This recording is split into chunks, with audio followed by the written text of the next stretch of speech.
Joel Embiid, binigyan na ng deadline para mamili. Si Lillard at Giannis ang master plan ng Raptors. At Jordan Bell, pumirma na ng kontrata.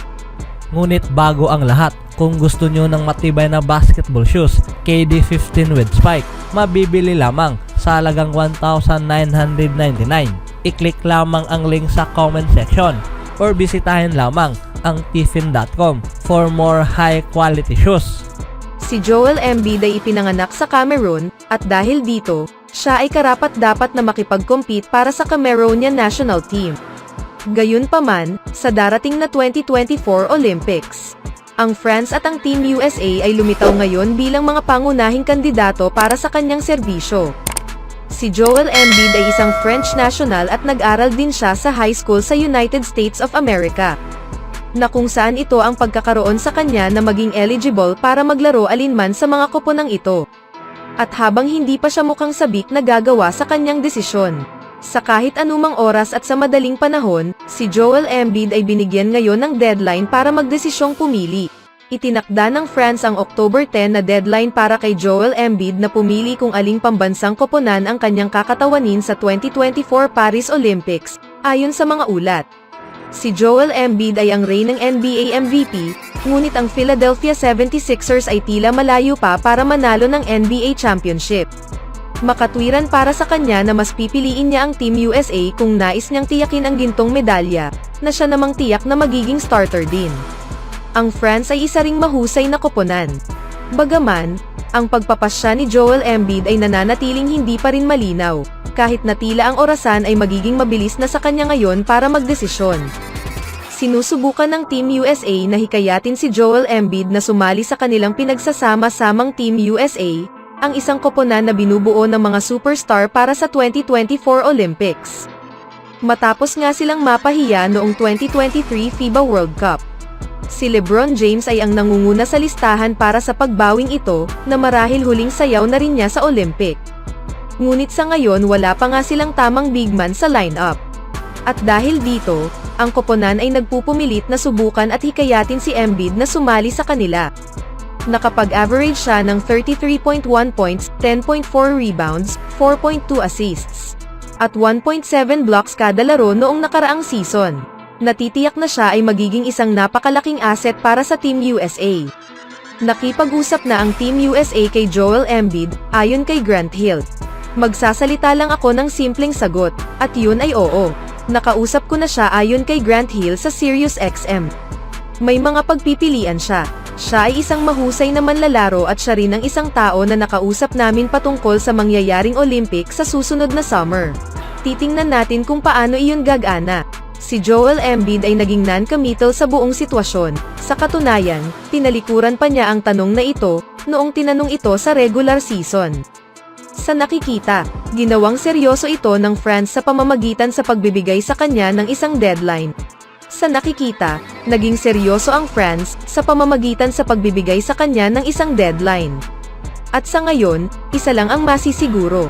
Hindi pa alam ng lahat kung ano nga ba ang magiging desisyon ni Joel Embiid. Ano sa tingin nyo mga kaibigan?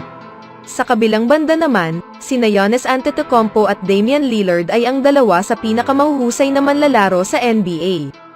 Ngunit pareho silang hindi masyadong masaya sa kanilang kasalukuyang sitwasyon. Nagbigay si Lillard ng isang trade request habang si Giannis ay nagpapakita na maaari itong gustong umalis sa susunod na taon, at isang team na nakalink sa kanilang dalawa ay ang Toronto Raptors. Ang pag-iisip ng isang potensyal na master plan mula sa Raptors na makuha ang dalawa ay lumabas ngayon. Nag-react ang mga tagahanga ng NBA sa posibilidad na mabuo ang superstar duo na ito sa Toronto. Sa katunayan, isang fan ang nagsabi na ito nga raw ay nakakalukang plano na pwedeng gawin. Ang Raptors ay nagpahayag ng interes dito kay Lillard, at nabanggit bilang isang dark horse na gustong makuha si Antetokounmpo sa sweepstakes. Kung maisa sa katuparan nga nila ang master plan na ito, magiging paborito ang Raptors sa titulo. Ang tanong sa ngayon, makakaya ba ng team? Mayroon bang anumang paraan para makuha ito ng Raptors? Ang tanging paraan para makuha ng Raptors ang dalawang ito ay sa pamamagitan ng trade. Dahil matatagalan pa bago sila pumasok sa free agency, si Giannis Antetokounmpo ay nasa under contract pa ngayon. hanggang sa 2024-25 at may player option para sa 2025-26. Samantala, si Lillard ay nasa ilalim rin ng kontrata hanggang sa 2025-26 at may player option para sa 2026-27 season. Kasama ang trade, na tanging option lamang, ang senaryo na ito ay magiging mahirap para sa kanila na makuha ang parehong dalawa. Ang Raptors ay may ilang magagandang piece of asset na sina Pascal Siakam, Scottie Barnes, at OG Anunoby. Ngunit ang lahat ng kanilang mga pag-aari ay hindi magiging sapat upang makuha ang parehong mga superstar. Maaari nilang makuha ang isa sa kanila, ngunit mahirap ang dalawa.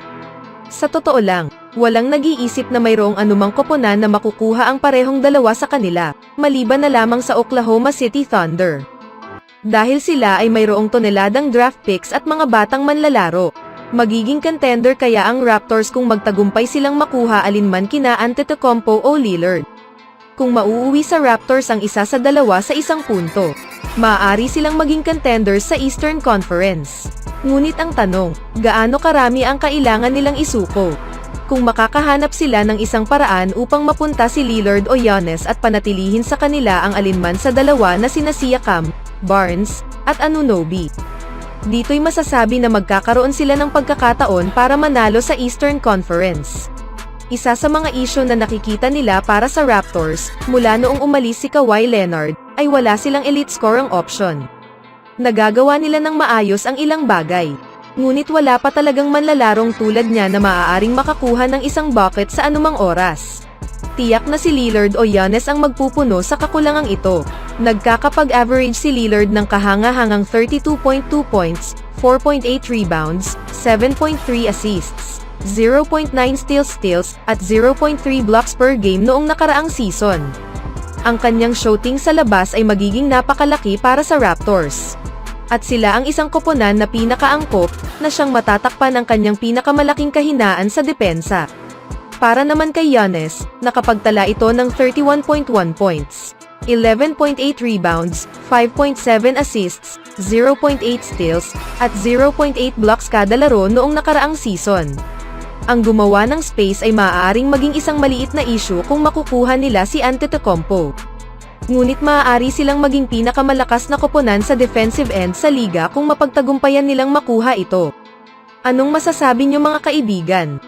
Sa kabilang balita naman, inihayag ni Michael Scotto ng Hoops Hype na ang former champion Golden State Warriors na si Jordan Bell ay pumirma ng exhibit 10-day contract sa Indiana Pacers.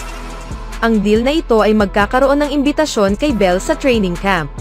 Si Bell, na nanalo ng championship kasama ang Warriors noong 2018, ay huling naglaro sa NBA kasama ang Chicago Bulls. Siya ay nakapaglaro lang ng isang laban para sa Chicago, during noong 2021-22 season. At naglaro lang ng 6 na laro noong isang season sa pagitan ng Washington at Golden State. Naglaro si Bell ng ilang laro sa G-League noong 2021-22 season. Naglaro sa 21 games para sa Fort Wayne Mad Ants, at isa para sa Santa Cruz Warriors. Naipamalas ni Bell ang ilang kakayahan sa pamamagitan sa stats sa mga larong iyon.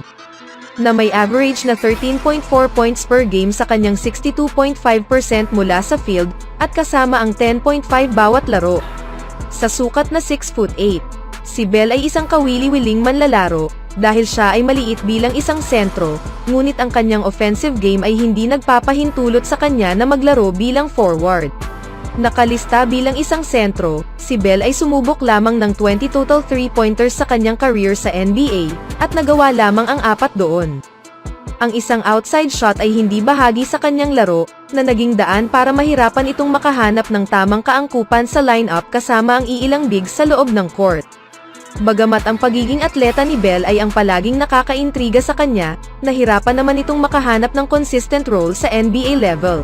Simula nang nakapaglaro ito ng 68 games para sa Warriors noong 2018-19 season. Always do it on my own, so I gotta get through it. And the only thing I know is to love what I'm doing. Never give up, never slow, till I finally prove it. Never listen to the no's, I just wanna keep moving. Keep my head up when I act, head up, that's a fact. Never looking back, I'ma keep myself on track.